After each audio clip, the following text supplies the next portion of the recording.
year was 1994, in the quiet suburbs of Ohio. The Miller family lived in a two-story colonial home that smelled of old wood and lavender. To the neighbors, they were the perfect American family with a white picket fence. But inside those walls, something had begun to shake in the air. It started with the floorboards creaking at odd hours of the night. It wasn't the house ceiling. It was the sound of something heavy dragging itself through the dark. Young Tommy Miller was the first to notice the change in his mother, Sarah.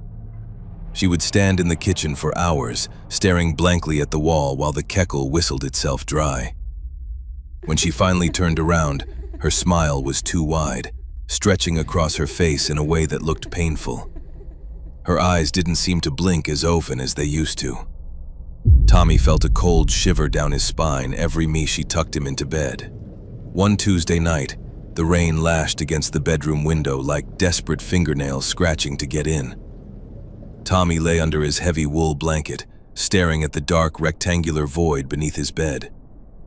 He felt a presence, a thick heaviness in the room that made it hard to breathe.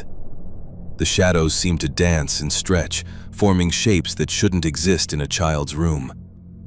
He squeezed his eyes shut, praying for the morning sun to rise. Suddenly, he heard a wet, sliding sound coming from right under his pillow. It sounded like something slick and fleshy moving against the hardwood floor. A faint, metallic smell filled the room, the scent of old pennies and stagnant water.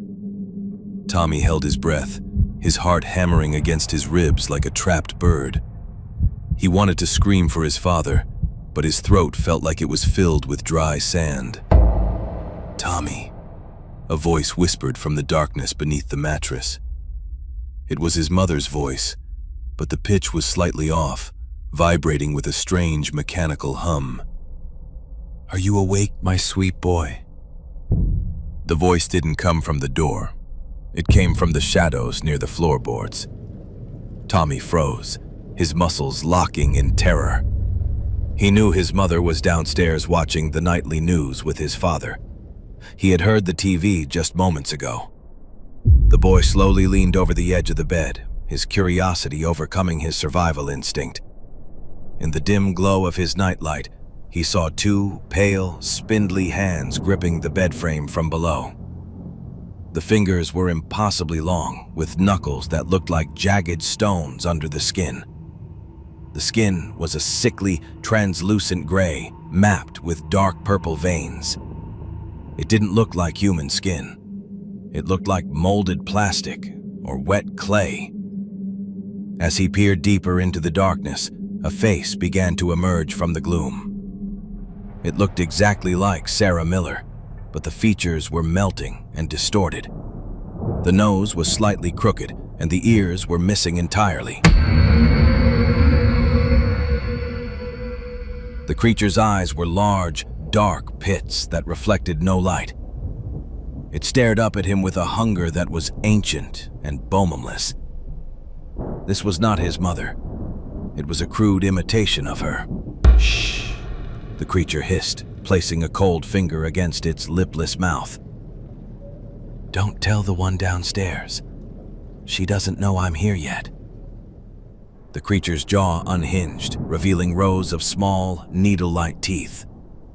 It began to pull itself further out, its limbs snapping and cracking like dry firewood. Every movement was jerky and unnatural, as if it was learning how to move a human body for the very first time. Tommy scrambled back toward the wall, his eyes wide with horror. At that exact moment, the bedroom door creaked open, throwing a sliver of light across the carpet. His real mother, Sarah, stood in the doorway holding a glass of water. She looked tired but normal, her face soft in the hallway light. "Tommy? I thought I heard you talking to someone," she said, stepping into the room with a worried expression. The boy looked from his mother at the door to the thing under his bed. The creature had vanished instantly, sliding back into the shadows with impossible speed. The room was silent again, save for the rhythmic ticking of the wall clock.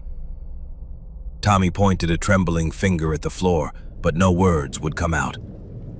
His mother walked over and sat on the edge of the bed, right above where the thing was hiding. "There's nothing there, honey. Just bad dreams," she whispered, stroking his hair with a warm hand. Tommy wanted to believe her, but he could see the edge of a gray gown peeking out from under the bedspread. It was the same gown his mother was wearing. He realized then that the creature wasn't just hiding. It was waiting for the perfect moment to switch places. It was studying her movements and her voice.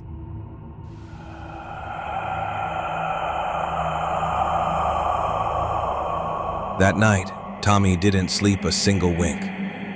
He watched his mother leave the room and head back to the master bedroom. Hours later, he heard a muffled struggle coming from the end of the hallway. There were no screams, only the sound of something heavy being dragged into the else.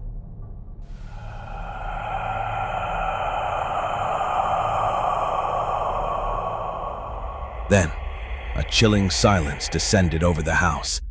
The air felt colder, and the humming sound returned, louder than before. The next morning, Sarah was in the kitchen making pancakes. She was humming a cheerful tune, but she was flipping the pancakes with her bare hands. She didn't seem to feel the heat of the burning stove. When she saw Tommy, she flashed that same wide, painful smile. Her eyes were different now.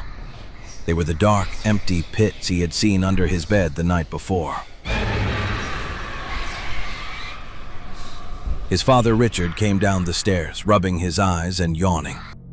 He kissed the creature on the cheek, oblivious to the fact that her skin felt like cold rubber.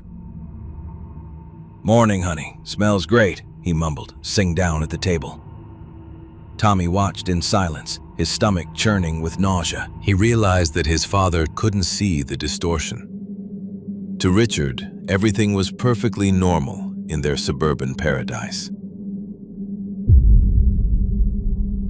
Over the next few weeks, the house began to change.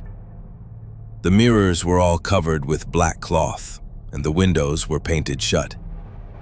The mother claimed she had developed a rare light sensitivity. She spent most of her time in the basement, where the rhythmic thumping sounds continued day and night. Tommy found strange symbols scratched into the wallpaper behind the furniture, symbols that looked like twisted human limbs. Neighbors started to disappear one by one. First, it was the elderly lady next door who used to bake cookies. Then the mailman failed to show up for his route. Every minute someone went missing, Tommy noticed that his mother looked a little more human. Her skin became warmer, and her movements became smoother. It was as if she was absorbing the life force of the neighborhood to perfect her disguise. Evening, Tommy found his father standing in front of the basement door, looking confused. "I can't remember where Sarah went," Richard whispered, his eyes glazed over. "I know she's in there, but I can't remember what she looks like." The creature's influence was spreading, erasing the memories of the real Sarah Miller from existence. The Doppelganger was winning the battle for their reality.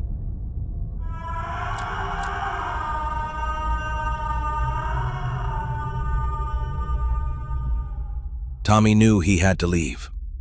He packed a small bag and waited until the house was dark. As he crept past the master bedroom, he saw the door was cracked open. Inside, he saw two identical figures sitting on the edge of the bed, facing each other. They were both wearing the same floral nightgown. They weren't talking. They were just staring into each other's empty eyes, vibrating with that low, mechanical hum. He ran out into the night, never looking back at the house on Miller Lane. He wandered the streets of the USA, telling his story to anyone who would listen. But most people just laughed and called him a troubled kid. They didn't understand that the invasion had already begun. The things under the beds were no longer hiding. They were walking among us, wearing the faces of our loved ones. This VHS tape is a warning to anyone who finds it. If you hear breathing under your bed, do not look down. If your mother's smile looks a little too wide, do not ask why. And most importantly, if you see yourself standing in a dark hallway, do not approach. The doppelgangers are here, and they are very, very hungry for a life that isn't theirs. Stay in the light.